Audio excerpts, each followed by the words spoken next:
Bismillahirrahmanirrahim.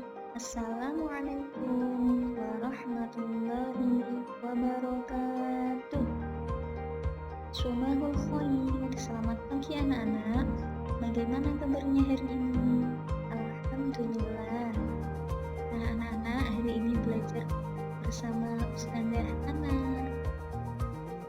Sebelum belajar dimulai, mari kita berdoa terlebih dahulu ya. Jika berdoa, angkat tangannya, tundukkan kepala, berdoa yang khusyuk. Surat Al-Fatihah. A'udzubillahi minasyaitonir rajim. Bismillahirrahmanirrahim.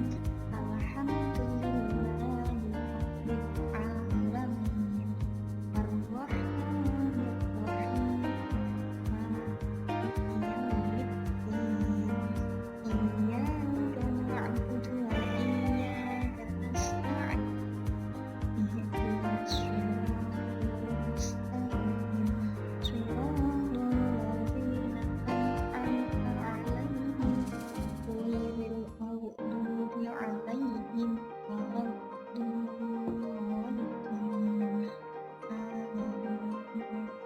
Sebelum ngaji dimulai, mari kita membaca doa sebelum ngaji ya anak-anak.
Berdoa selesai. Nah, anak-anak, ada yang tahu kita hari ini belajar apa? Nah, mungkin di kelas 3 kemarin sudah ada yang pernah belajar hukum mansubin atau tanwin ya. Nah, di sini di kelas 4 Ustazah review lagi karena beberapa ada yang belum hafal, ada yang belum menguasai tentang hukum mansubin atau tanwin, karena hukum mansubin atau tanwin ini dasar ketika kita membaca Al-Quran ya anak-anak. Jadi ketika kita membaca Al-Quran itu harus kita paham benar tentang tajwidnya. Nah, di sini hukum mansubin atau tanwin ada 5 ya. Yang pertama yaitu izhar. Ya, hukum mansubin atau tanwin tadi ada 5. Yang pertama yaitu izhar. Nah, yang kedua yaitu idgham bi gunnah. Nah, yang ketiga yaitu idgham bila gunnah. Nah, yang keempat yaitu iqlab. Yang kelima atau terakhir yaitu ikhfa. Nah, apa sih pengertian atau yang dinamakan izhar, idgham bi gunnah, idgham bila gunnah, iqlab dan ikhfa itu yang bagaimana Ustazah? Nah, kita simak bersama-sama ya. Yuk belajar bersama. Nah, di sini pengertiannya. Yang dinamakan izhar yaitu apabila ada nun sukun atau tanwin bertemu dengan huruf 6. Huruf 6 apa saja? Yaitu hamzah, ya, ain,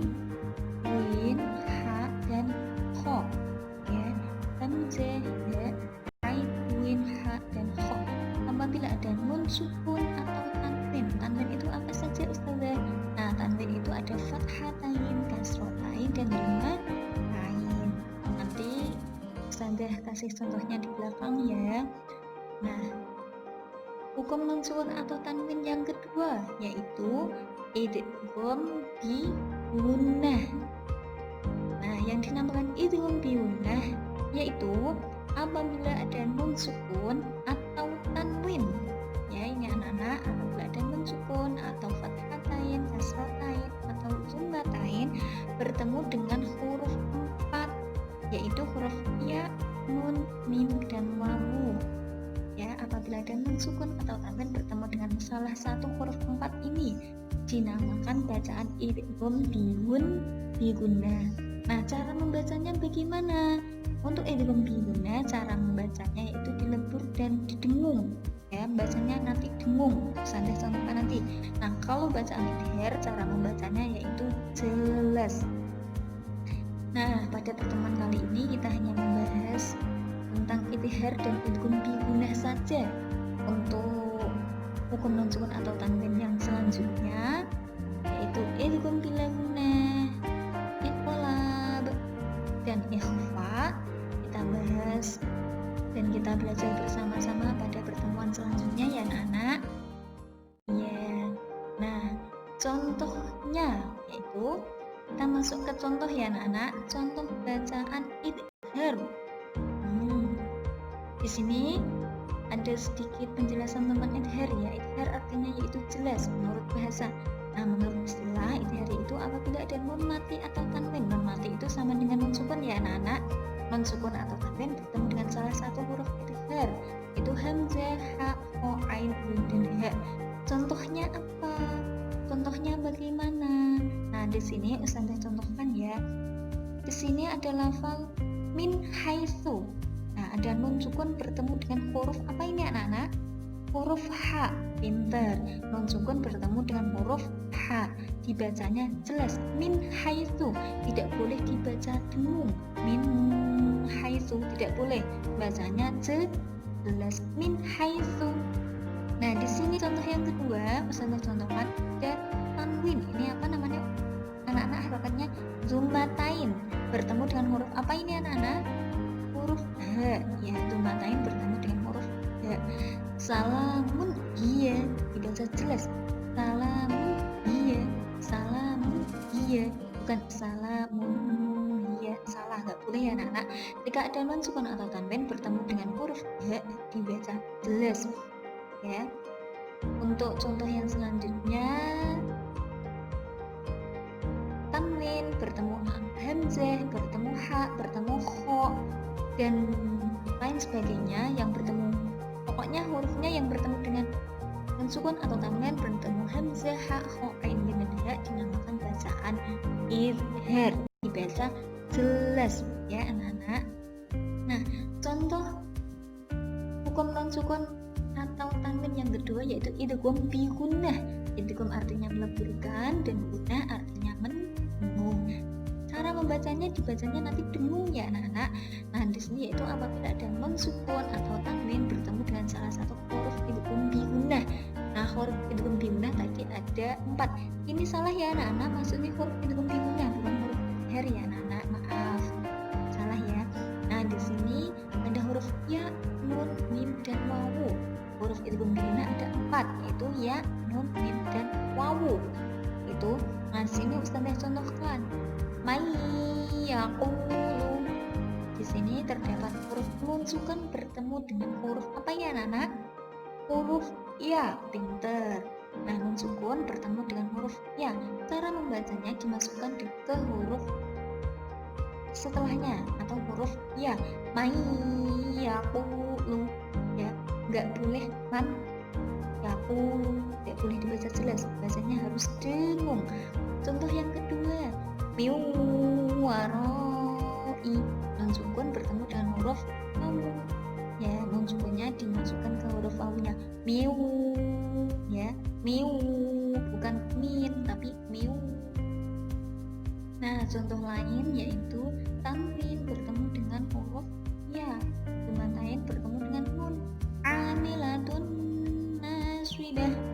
Ya, dibaca dengung. Amilatun boleh dibaca jelas amilatun nasibah ya, harus dengung, tidak boleh jelas. Kalau jelas bacaan idhar. Kalau berhenti gunnah dibacanya dengung ya, yaitu apabila ada nun sukun atau tanwin bertemu dengan salah satu huruf 4 ya, nun, mim, wawu. Paham anak-anak? Insya Allah sadar. Belajar sedikit-sedikit, yang penting paham ya anak-anak. Nah, untuk tugasnya nanti anak-anak bisa ditulis yang pengertian idhar sama idgham bi gunnahnya. Untuk tugas yang pertama anak-anak bisa ditulis ya soalnya, yaitu yang nomor 1, carilah 3 contoh bacaan idhar di dalam surat Al-Lail ya. Soal yang pertama yaitu carilah 3 contoh bacaan idhar di dalam surat Al-Lail. Ya saja ya anak-anak. Nah, nanti kalian membuka surat Al-Lail, kemudian kalian mencari bacaan idhar. Boleh nun sukun, boleh tanwin, yang penting bacaan idhar nun sukun atau tanwin bertemu salah satu huruf ini ya anak-anak. Nah, soal yang kedua, soalnya cuma 2 saja ya anak-anak, tidak usah banyak-banyak. Nah, soal yang kedua yaitu carilah 3 contoh bacaan idgham bi gunnah di dalam Al-Quran surat Al-Balad ya. Carilah 3 contoh bacaan idgham bi gunnah di dalam Al-Quran surat Al-Balad. 3 saja ya anak-anak contohnya. Nanti kalian nanti buka surat Al-Balad, kemudian mencari nun sukun atau tanwin yang bertemu dengan salah satu huruf 4 ini. Kemudian kalian tulis di buku tulis, kemudian kalau sudah anak-anak laporkan, dikirim via WA ke Ustazah Ana ya. Ya, pintar. Anak-anak jangan lupa mengaji dan murojaah. Murojaahnya dimulai dari surat An-Nas. Boleh 1 surat, boleh 2 surat setiap hari. Untuk nambah hafalan atau ziyadah hafalan, 1 hari 3 ayat. Pintar. Karena laporan ngaji dan hafalannya setiap hari Selasa dan Kamis, jangan lupa anak-anak hari ini laporan ngaji dan hafalan ya, kirim ke sana anak satu dulu. Nah, cukup sekian dari Ustazah Ana. Mohon maaf apabila ada banyak kesalahan. Terima kasih sudah belajar bersama dengan Ustazah Ana. Wabillahi taufiq wal hidayah. Wassalamualaikum warahmatullahi wabarakatuh. Yuk sekolah di SDIT Azhara Demak, mandiri, islami, berprestasi. Pinter, jangan lupa sekolah di Azhara ya.